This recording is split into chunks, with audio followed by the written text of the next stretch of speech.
Al-Quran mengatakan wa ma lakum, dan apa alasan kalian.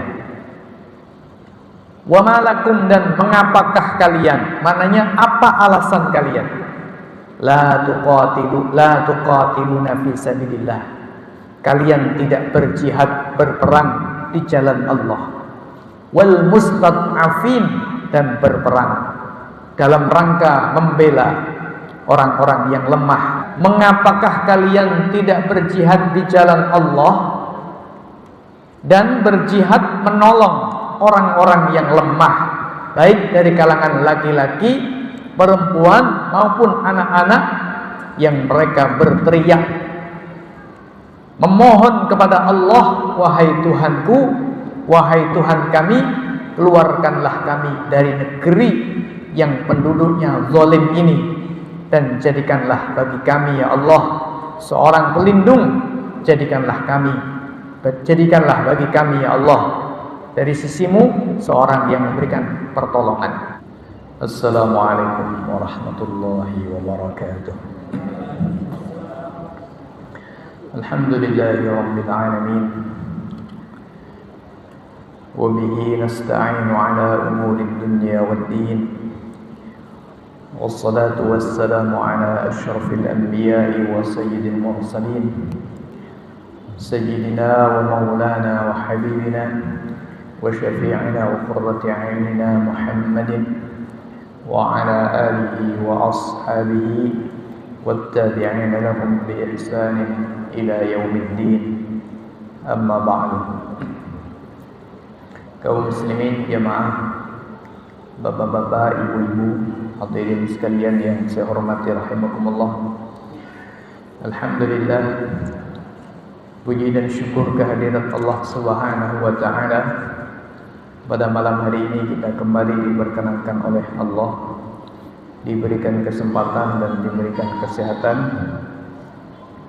sehingga pada malam hari ini kita kembali bisa bersama-sama mengkaji ayat-ayat Allah Subhanahu wa taala, mengkaji tafsir Al-Qur'anul Karim.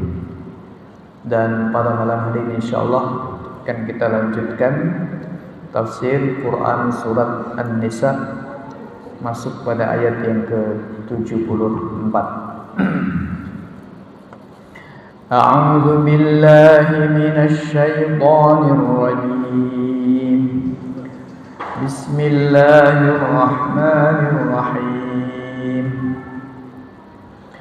فليقاتل في سبيل الله الذين يشرون الحياة الدنيا بالآخرة ومن يقاتل في سبيل الله فيقتل أو يغلب فسوف نؤتيه أجرا عظيما وما لكم لا تقاتلون في سبيل الله والمستضعفين من الرجال والنساء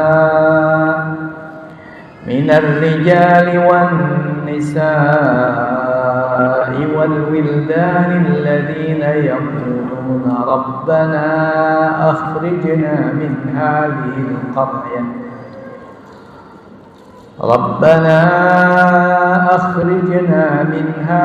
القرية الظالم أهلها واجعل لنا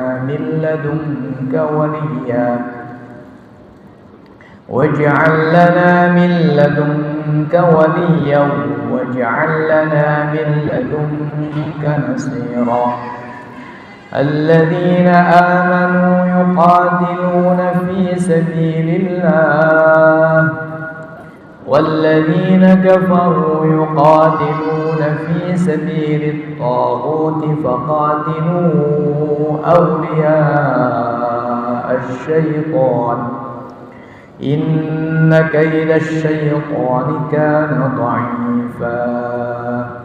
اللهم ارحمنا بالقرآن.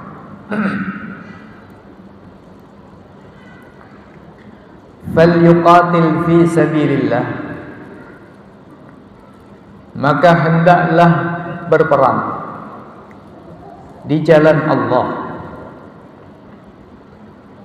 Siapa yang diperintahkan oleh Allah untuk berperang di jalan Allah, alladzina yashrunal hayatad dunya bil akhirah. Orang-orang yang menjual kehidupan dunia dengan mendapatkan akhirat, yakni orang-orang yang lebih memilih kehidupan akhirat dengan mengorbankan kehidupan dunianya. Wa may yuqatil fi sabilillah, dan barang siapa berperang di jalan Allah, fayuqtal, lalu dia dibunuh atau terbunuh, au yaghlib, atau dia menang, yakni memenangkan peperangan, fasawfa nu'tihi ajran 'azima. Fasawfa nu'tihi, maka kami, yakni Allah, akan memberikan kepadanya ajran 'aziman, pahala yang sangat besar. Kaum muslimin jamaah, Bapak Ibu yang saya hormati rahimakumullah. Di dalam ayat yang ke-74 tentu saja memiliki kaitan dengan ayat sebelumnya, yakni ayat 73 dan 72. Di mana pada ayat sebelumnya, yakni 72 dan 73, Allah Subhanahu wa taala memerintahkan kaum muslimin, memerintahkan kaum mukminin agar mereka senantiasa waspada, senantiasa berjaga-jaga, dan diperintahkan oleh Allah Subhanahu wa taala untuk berangkat berjihad, berangkat berperang di jalan Allah, baik secara berkelompok-kelompok atau menjadi beberapa kelompok, ataupun secara keseluruhan dalam satu pasukan. Di ayat yang ke-72 Allah Subhanahu wa taala menyampaikan kepada kaum muslimin, kepada kaum mukminin, bahwa di tengah-tengah mereka ada orang-orang yang melakukan penggembosan semangat jihad fisabilillah. Ada orang-orang yang melakukan penggembosan terhadap ghirah atau terhadap semangat kaum muslimin untuk melakukan jihad fisabilillah. Kata Al-Quran, wa inna minkum laman layubatti'an, sungguh di antara kalian ada orang yang membuat ibtah, yakni menjadikan kaum muslimin lambat, menjadikan kaum mukminin lambat untuk melakukan jihad fisabilillah. Ciri-cirinya disampaikan oleh Allah Subhanahu wa taala di dalam ayat 72 dan 73, yaitu bahwa jika mereka mendapati kaum mukminin kalah dalam medan perang, mendapati kaum muslimin kalah di medan perang, mereka mengatakan, sungguh Allah telah memberikan kenikmatan kepada saya karena saya tidak ikut berperang bersama mereka. Jadi Allah Subhanahu wa taala mengungkap jati diri mereka sebagai orang-orang yang menganggap kekalahan perang sebagai sebuah musibah, sementara ketidakterlibatan dalam medan jihad fisabilillah atau tidak mau ikut jihad fisabilillah itu dianggap sebagai sebuah kenikmatan. Sebaliknya, ketika kaum muslimin mendapatkan kemenangan, mungkin mendapatkan ghanimah atau rampasan perang, mereka mengatakan, ya laitani kuntu ma'ahum fa'fuza fawzan 'azima. Aduhai, andai kata aku bersama mereka yang berperang, niscaya aku mendapatkan sebuah keberuntungan yang besar. Jadi orang-orang munafik ini yang ada di dalam hati mereka, yang ada di dalam benak dan otak mereka hanya kehidupan dunia belaka. Sehingga ketika mereka melihat kaum mukminin kalah dalam medan perang, mereka mengatakan, syukur kita nggak ikut.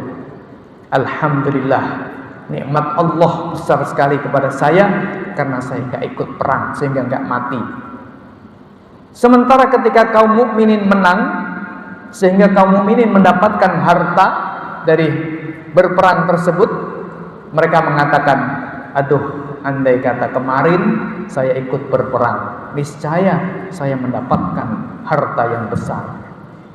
Jadi dalam sudut pandang orang-orang munafik ini adalah sudut pandang dunia belaka. Semua diukur dengan kehidupan dunia belaka. Oleh karena itu maka mereka takut berjihad fisabilillah, karena mereka takut mati, karena mereka begitu cinta terhadap kehidupan dunia dan tidak menginginkan, tidak memiliki kerinduan dan kecintaan kepada kehidupan akhirat. Ini adalah ciri-cirinya orang yang disebut oleh Allah sebagai orang-orang yang menggembosi semangat jihad fisabilillah, dan tidak lain mereka adalah orang-orang munafik, atau setidaknya adalah orang-orang yang imannya setipis kertas atau bahkan setipis tisu. Kaum muslimin jamaah, Bapak Ibu yang saya hormati rahimakumullah. Oleh karena itu maka di dalam ayat yang ke-74 Allah Subhanahu wa taala mengatakan, maka hendaklah berperang di jalan Allah. Siapa yang Allah perintahkan? Orang-orang yang berani membeli kehidupan dunia dengan akhirat. Orang-orang yang, orang-orang yang berani menjual kehidupan dunia dengan akhirat, yakni orang-orang yang berani mengorbankan kehidupan dunia untuk mendapatkan akhirat.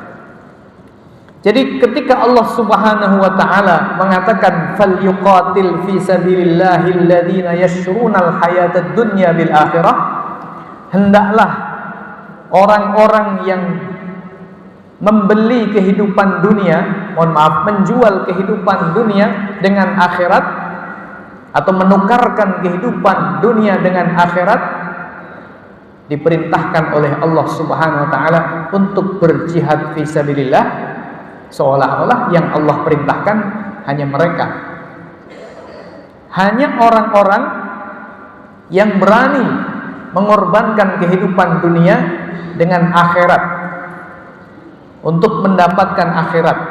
Hanya mereka yang diperintahkan oleh Allah untuk berjihad fisabilillah, seolah-olah. Tentu saja maknanya tidak demikian, kaum muslimin jamaah, Bapak Ibu yang saya hormati rahimakumullah.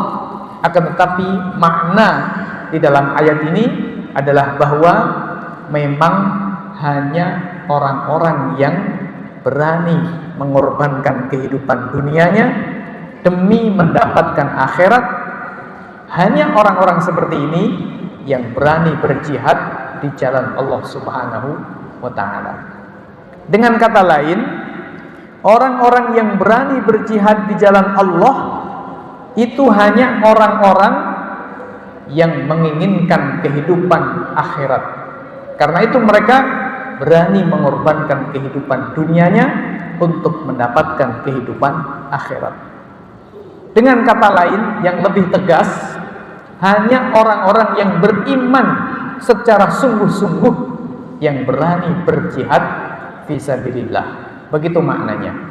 Karena itu maka beberapa kesempatan yang lalu kita sampaikan bahwa salah satu cirinya iman kita sangat lemah sekali, atau bahkan mendekati kepada kemunafikan, adalah ketika kita takut berjihad fisabilillah. Bahkan sebagai salah satu cirinya orang munafik adalah orang yang benci terhadap syariat jihad fisabilillah. Maka di dalam sebuah hadis yang sahih, Nabi sallallahu alaihi wasallam mengatakan, man mata walam yaghzu walam yuhaddits bihi nafsahu mata ala syubbatin minan nifaq, kata Rasulullah. Man mata, barang siapa mati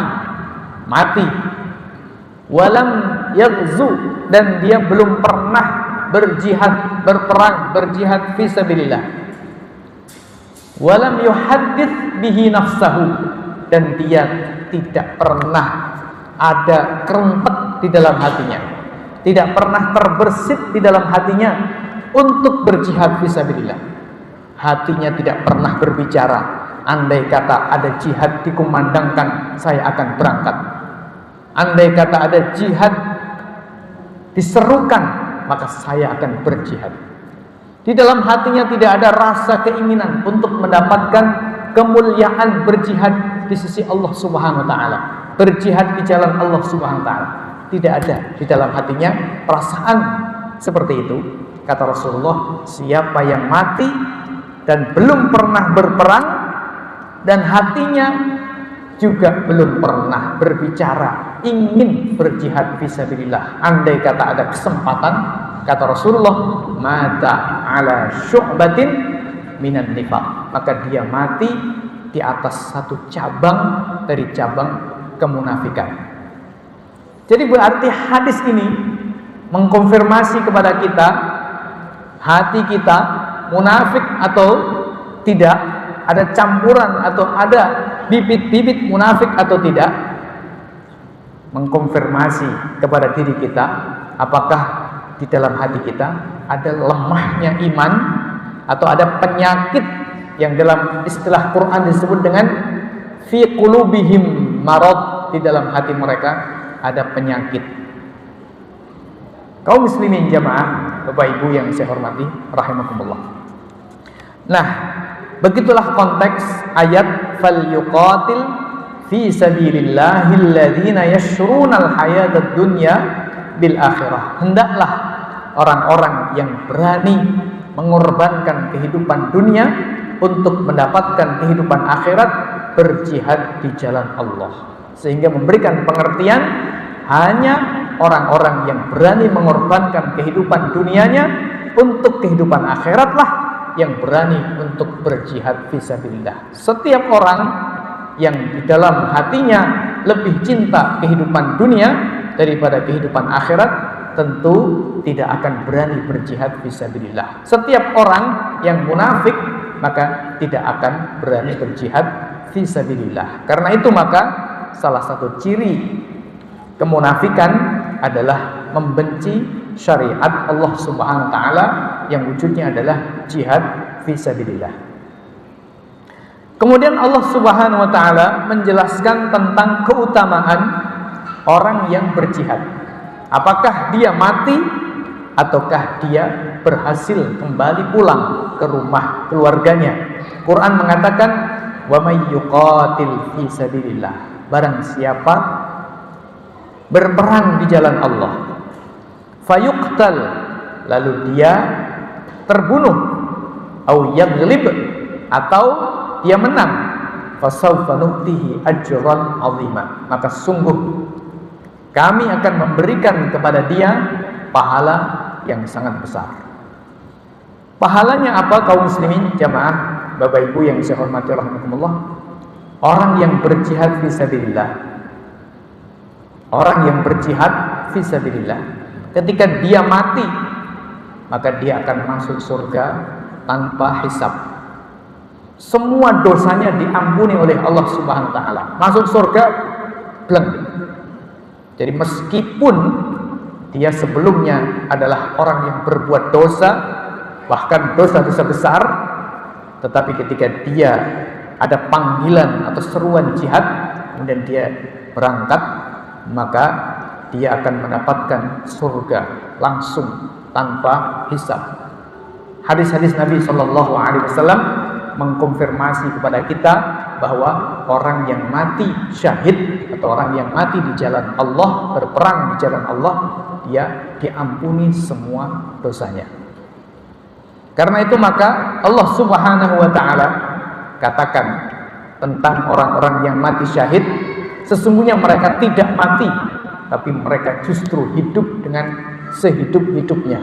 Quran mengatakan wala taqulu liman yuqtalu fi sabilillahi amwat, bal ahya'un 'inda rabbihim. Orang-orang yang gugur di medan jihad itu mati. Jangan katakan mereka itu mati, tetapi kata Allah, walakin, tetapi mereka itu adalah hidup 'inda rabbihim, di sisi mereka, di sisi Tuhan mereka. Kaum muslimin jamaah, Bapak Ibu yang saya hormati rahimakumullah. Lalu bagaimana kalau dia menang? Quran mengatakan fasaufa au yaghlib fasaufa nutihi ajrun 'azima. Kalau dia menang, maka Allah akan berikan pahala yang besar, yakni di akhirat juga dicatat sebagai orang yang mendapatkan pahala yang besar. Di dunia dia juga mendapatkan kemuliaan, kemenangan di sisi Allah Subhanahu wa taala. Kaum muslimin jamaah, Bapak Ibu yang saya hormati rahimakumullah. Oleh karena itu maka kata Rasulullah sallallahu alaihi wasallam, orang yang berjihad di jalan Allah itu pilihannya hanya dua, dan dua-duanya bagus. Kata Rasulullah, bi khairin nadharain. Jadi dua-duanya bagus. Mati di jalan Allah itu adalah surga. Menang di jalan Allah menyebabkan kaum muslimin mulia, menyebabkan kaum muslimin dihormati, dan dia mendapatkan pahala yang sangat besar. Di dalam Al-Quran bahkan digambarkan tanah yang dipijak, bahkan kemudian apa saja ya yang dilakukan selama perjalanan dia berjihad fisabilillah, itu semua dicatat menjadi pahala. Maka Rasulullah sallallahu alaihi wasallam di dalam banyak hadisnya menggambarkan tentang keutamaan orang yang berjihad di jalan Allah Subhanahu wa taala. Kaum muslimin jamaah, Bapak Ibu yang saya hormati rahimakumullah, akan tetapi kembali kepada awal ayat, yang bisa merasakan dan bisa memahami betapa besarnya pahala dari Allah Subhanahu wa taala ini hanya orang-orang yang benar-benar beriman, yakni orang-orang yang benar-benar mengerti tentang kehidupan akhirat, memilih dan mencintai kehidupan akhirat daripada kehidupan dunianya. Sedangkan orang yang lebih cinta terhadap dunia, dia tidak akan bisa merasakan nikmatnya, indahnya, atau mulianya, agungnya pahala berjihad fisabilillah. Bahkan dia membenci terhadap syariat jihad fisabilillah. Mereka mengatakan jihad itu misalnya adalah tindakan barbar. Jihad itu bertentangan dengan hak asasi manusia. Jihad itu bertentangan dengan konvensi hukum internasional yang ada. Jihad itu bertentangan dengan dan lain sebagainya. Macam-macam alasan mereka. Yang jelas sebenarnya kalau kita lihat, maka Quran membuka isi hati mereka. Sesungguhnya mereka adalah orang-orang yang lemah imannya, atau bahkan di dalam hati mereka ada kemunafikan. Na'udzubillah minan nifaq. Kaum muslimin jamaah, Bapak Ibu yang saya hormati rahimakumullah. Kemudian Allah Subhanahu wa taala di dalam ayat yang ke-75 mencela orang-orang yang tidak berjihad di jalan Allah dan menolong orang-orang yang lemah. Al-Quran mengatakan wa ma lakum, dan apa alasan kalian? Wa ma lakum, dan mengapakah kalian? Maknanya apa alasan kalian? La tuqatiluna fi sabilillah. Kalian tidak berjihad, berperang di jalan Allah. Wal mustad'afin, dan berperang dalam rangka membela orang-orang yang lemah, minar rijal, dari kalangan kaum laki-laki, wan nisa, dan kalangan wanita, wal wildan, dan anak-anak, alladzina yaquluna, yakni orang-orang yang mengatakan Rabbana, wahai Tuhan kami, akhrijna, keluarkanlah kami, min hadhil qaryati, dari negeri ini, adh-dhalimi ahluha, yang penduduknya melakukan kezaliman. Waj'al lana min ladunka waliyya, dan jadikanlah bagi kami dari sisimu seorang penolong, seorang pelindung. Waj'al lana, dan jadikanlah bagi kami min ladunka, dari sisimu nasiran, orang yang memberikan pertolongan. Di ayat yang ke-75 Allah Subhanahu wa taala bertanya kepada kita semuanya, bertanya kepada siapa saja yang bisa mendengar ayat ini. Mengapakah kalian tidak berjihad di jalan Allah dan berjihad menolong orang-orang yang lemah, baik dari kalangan laki-laki, perempuan maupun anak-anak, yang mereka berteriak memohon kepada Allah, wahai Tuhanku, wahai Tuhan kami, keluarkanlah kami dari negeri yang penduduknya zalim ini, dan jadikanlah bagi kami ya Allah seorang pelindung. Jadikanlah bagi kami ya Allah dari sisimu seorang yang memberikan pertolongan. Apa ini konteks ayatnya? Sebenarnya konteks ayat ini sebagaimana dikatakan oleh para ahli tafsir, yakni berkaitan dengan kaum muslimin, kaum mukminin yang hidup tinggal di Makkah, dari kalangan laki-laki yang lemah, mungkin sudah tua, sudah renta atau sakit-sakitan, dari kalangan kaum wanita dan juga anak-anak yang mereka beriman tetapi mereka tidak bisa hijrah ke Madinah karena kelemahan mereka, karena ketidakmampuan mereka, dan kondisi mereka di Makkah terzolimi, tetapi mereka tetap beriman. Nah, mereka berdoa kepada Allah, ya Allah, keluarkanlah kami dari negeri yang penduduknya zalim ini.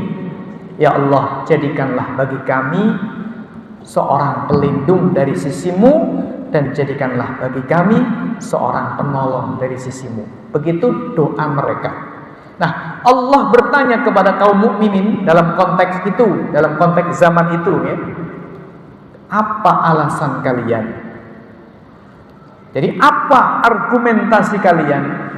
Apa alasan kalian tidak berjihad di jalan Allah dan berjihad untuk menolong orang-orang yang lemah itu? Allah bertanya, apa alasannya? Kaum muslimin jamaah Bapak Ibu yang saya hormati rahimakumullah, tentu Allah tidak menginginkan mendapatkan jawaban alasannya ini atau alasannya itu. Allah sudah tahu isi hatinya manusia. Tetapi maknanya adalah Allah mendorong kaum mukminin yang berada di Madinah untuk berjihad, menyelamatkan saudara-saudara mereka yang berada di Makkah yang terzolimi. Ketika mereka tidak melakukan itu, maka mereka tidak punya alasan, tidak punya hujjah di sisi Allah Subhanahu wa taala. Itu konteks ayat ini. Nah, kalau ayat ini kita baca sekarang, lalu kita bawa kepada konteks kita hari ini, misalnya kita bawa kepada konteks yang paling dekat adalah konteks Palestina misalnya. Apakah orang-orang Palestina hari ini bisa nyate, bisa makan gule? Jangankan makan gule atau sate, untuk sekedar bisa makan saja mereka belum tentu. Apakah kondisi mereka baik-baik saja? Kondisinya tentu saja lebih parah daripada yang dialami oleh kaum mukminin yang lemah yang hidup di Makkah pada zaman Rasul Muhammad sallallahu alaihi wasallam. Bayangkan orang-orang yang berada di Palestina, lebih dari 32.000 sudah mati sejak 7 bulan yang lalu. Lalu kemudian ribuan lainnya luka-luka, sedangkan semua infrastruktur rumah dan lain sebagainya rata dengan tanah. Mereka mengungsi di tenda-tenda yang hari ini sudah hampir semuanya mengenaskan. Berada di pinggir, berada di perbatasan Palestina dengan Mesir yang dibatasi dengan tembok raksasa yang dibuat oleh negara Mesir dengan alasan mengamankan negeri mereka. Sehingga kaum muslimin Palestina pun tidak bisa untuk masuk ke kota Mesir karena ditutup dengan benteng yang besar yang kita kenal dengan benteng Rafah atau pintu Rafah. Kaum muslimin jamaah Bapak Ibu yang saya hormati rahimakumullah. Sementara itu kaum muslimin jumlahnya 2 miliar atau mungkin lebih. Tentaranya ada tentara Turki, ada tentara Mesir yang melihat sendiri darah kaum muslimin di Palestina, bahkan mungkin darahnya, percikan darahnya sampai ke wajahnya Presiden Mesir As-Sisi, sampai ke wajahnya tentara Mesir, sampai ke wajahnya Muhammad bin Salman, sampai ke wajahnya tentaranya Saudi yang kemarin ketika haji tentara dikerahkan untuk menjaga jamaah haji. Apa fungsinya tentara menjaga jamaah haji? Jamaah haji ingin ibadah, tidak ingin melakukan apapun, dijaga sedemikian rupa seperti orang-orang yang mau melakukan kejahatan saja. Tentara-tentara yang lain kaum muslimin, mereka berhenti di barak-baraknya. Tank-tanknya, pesawat tempurnya dan senjatanya tidak digunakan untuk menolong saudara-saudara mereka yang mengalami penindasan, bahkan genosida atau genosid, yakni pemusnahan secara massal. Pertanyaannya, ketika Allah bertanya kepada mereka, orang-orang yang memiliki kekuatan, memiliki senjata, memiliki militer, malakum la tuqatiluna fi sabilillah. Kenapa? Apa alasan kalian tidak berjihad di jalan Allah dan berjihad menolong saudara-saudara kalian? Apa alasannya kira-kira? Coba kita bayangkan. Apa alasannya Presiden As-Sisi tidak mengirimkan tentaranya untuk berjihad? Apa alasannya Muhammad bin Salman tidak mengirimkan pasukannya untuk berjihad fisabilillah? Apa alasannya Presiden Jokowi tidak mengirimkan pasukannya untuk berjihad fisabilillah? Apa alasannya Presiden yang katanya hafal Quran, Tayyip Erdogan, tidak mengirimkan pasukannya untuk berjihad fisabilillah? Apa alasannya negara Yordan tidak mengirimkan pasukannya? Apa alasannya? Bisa dibayangkan di sisi Allah Subhanahu wa taala mereka bagaimana kelak? Apakah mereka akan selamat? Apakah mereka akan bisa menjawab? Saya yakin mereka tidak akan bisa menjawab. Karena mereka punya kekuatan, punya tentara, punya militer, tetapi mereka tidak mau melakukannya. Kalau kita ditanya oleh Allah, mungkin kita bisa menjawab, saya tidak punya apa-apa ya Allah. Untuk berjihad saya tidak punya apa-apa. Jangankan megang senjata, bentuknya senjata saja tidak pernah lihat. Arahnya senjata, bagaimana menggerakkannya saja tidak tahu ya Allah. Bagaimana kami akan berperang? Senjata tidak ada, kemampuan tidak ada. Saat yang sama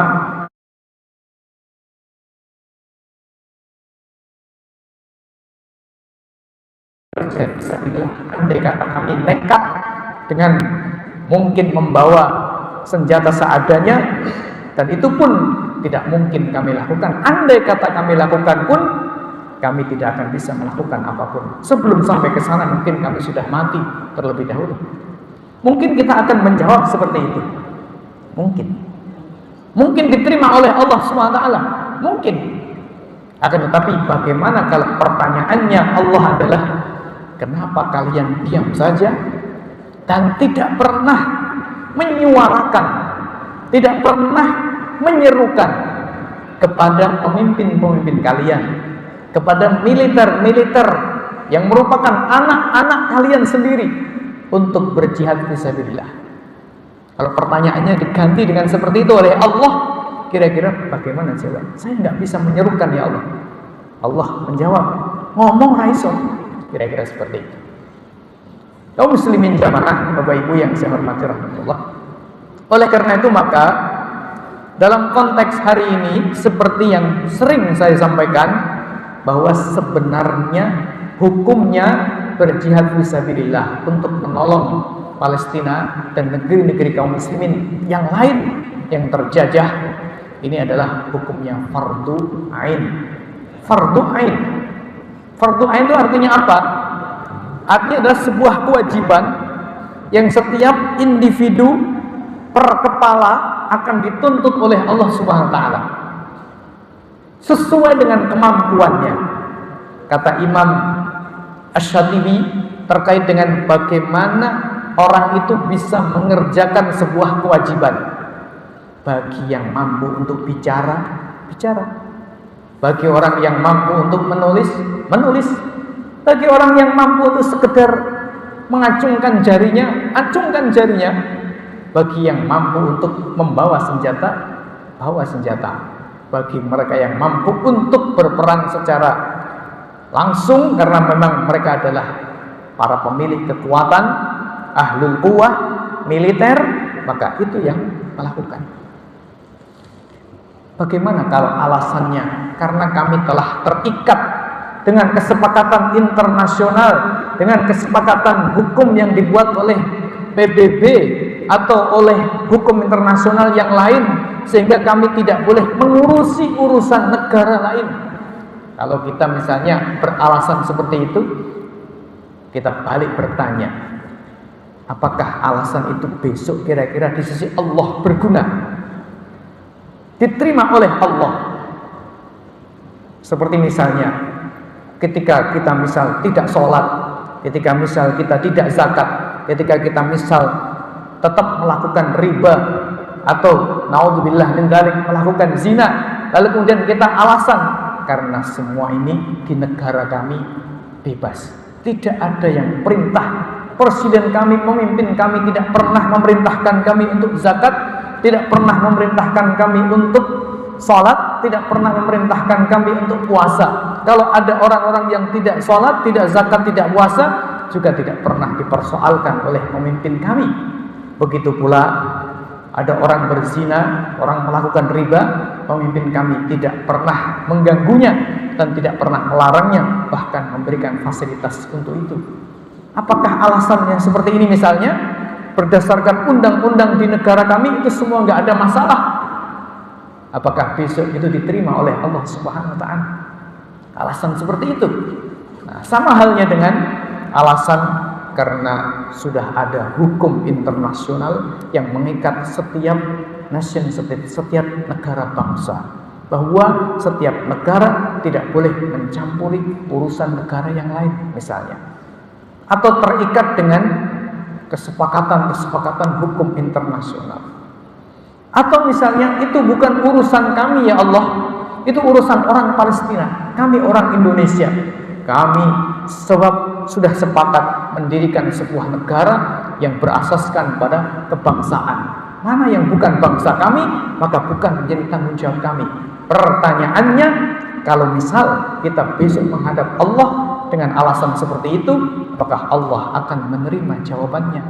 Bukankah Allah akan mengatakan, loh, di dalam Quran aku sudah katakan innamal mu'minuna ikhwah, kaum mukminin itu kan saudara. Bukankah Nabi kalian Muhammad sallallahu alaihi wasallam sudah mengatakan al-muslim akhul muslim, seorang muslim adalah saudara muslim lainnya, la yadhlimuhu wa la yuslimuhu, dia tidak boleh menzaliminya dan tidak boleh membiarkannya menjadi sasaran musuh. Bukankah Nabi kalian sudah mengatakan seperti itu? Lalu kenapa kalian mengatakan itu bangsa Palestina, urusannya Palestina, kami bangsa Indonesia ya Allah, bukan urusan kami? Kira-kira alasan seperti itu diterima oleh Allah atau tidak? Tentu saja tidak akan diterima oleh Allah Subhanahu wa taala. Oleh karena itu maka ketika Quran mengatakan "Wa ma lakum la tuqatiluna fi sabilillah?" Apa alasan kalian tidak berjihad di jalan Allah dan berjihad menolong orang-orang yang lemah dari kalangan laki-laki, perempuan dan anak-anak yang mereka semuanya terzolimi. Ini konteksnya ayat di Makkah, yakni konteksnya orang-orang yang hidup di Makkah pada zaman itu yang tertindas, terzolimi. Mereka beriman tapi tidak bisa berhijrah, mereka tertindas. Lalu bagaimana dengan kaum muslimin hari ini yang berada di Palestina? Tentu saja kondisinya lebih parah dari itu. Maka ketika pertanyaan ini diajukan oleh Allah Subhanahu wa taala, apakah kemudian kita bisa menjawabnya? Maka ini menjadi tanggung jawab kita semuanya. Yang bisa ngomong wajib ngomong. Maka saya ngomong karena saya bisanya cuma ngomong. Meskipun ini tidak diomongkan oleh banyak orang. Mohon maaf, tidak diomongkan oleh banyak ustadz. Karena ini nggak enak, memang nggak enak. Lalu bagaimana kalau kita serukan boikot produk Israel atau yang mendukung Israel? Kita galang dana, itu semua bagus, tapi itu tidak menyelesaikan masalah. Semua bagus, mudah-mudahan Allah memberikan pahala bagi mereka yang menyerukan itu, tapi seruan itu harus ditambahkan untuk menyerukan jihad fisabilillah, karena sebenarnya solusinya yang paling mendasar adalah mengusir Yahudi dari tanah Palestina. Karena masalahnya apa? Masalahnya adalah masalah adanya orang Yahudi di Palestina. Itu masalahnya. Sehingga kalau kemudian ada maling di rumah kita, mengusir kita, mengusir anak kita, mengusir istri kita, lalu kemudian orang mengatakan, udah berbagi rumah saja bagaimana? Kamu di depan, malingnya di rumah belakang, bagaimana? Ini tentu tidak rasional. Dan itu bukan solusi, tetapi itu adalah sebuah kejahatan. Oleh karena itu maka seruan yang sesungguhnya dibutuhkan dan diinginkan yang bisa menyelamatkan kaum muslimin di Palestina adalah kirimkan tentara dari kaum muslimin, semua negeri-negeri kaum muslimin, mengirimkan untuk menghilangkan, mengusir, kalau tidak mau diusir ya membunuh para tentara Yahudi. Itu solusinya. Kaum muslimin jamaah, Bapak Ibu yang saya hormati rahmatullah, barangkali itu yang bisa kita sampaikan. Mudah-mudahan ada manfaatnya. Kurang lebih mohon maaf. Kita akhiri. Subhanakallahumma bihamdika asyhadu an la ilaha illa anta astaghfiruka wa atubu ilaik. Assalamualaikum warahmatullahi wabarakatuh.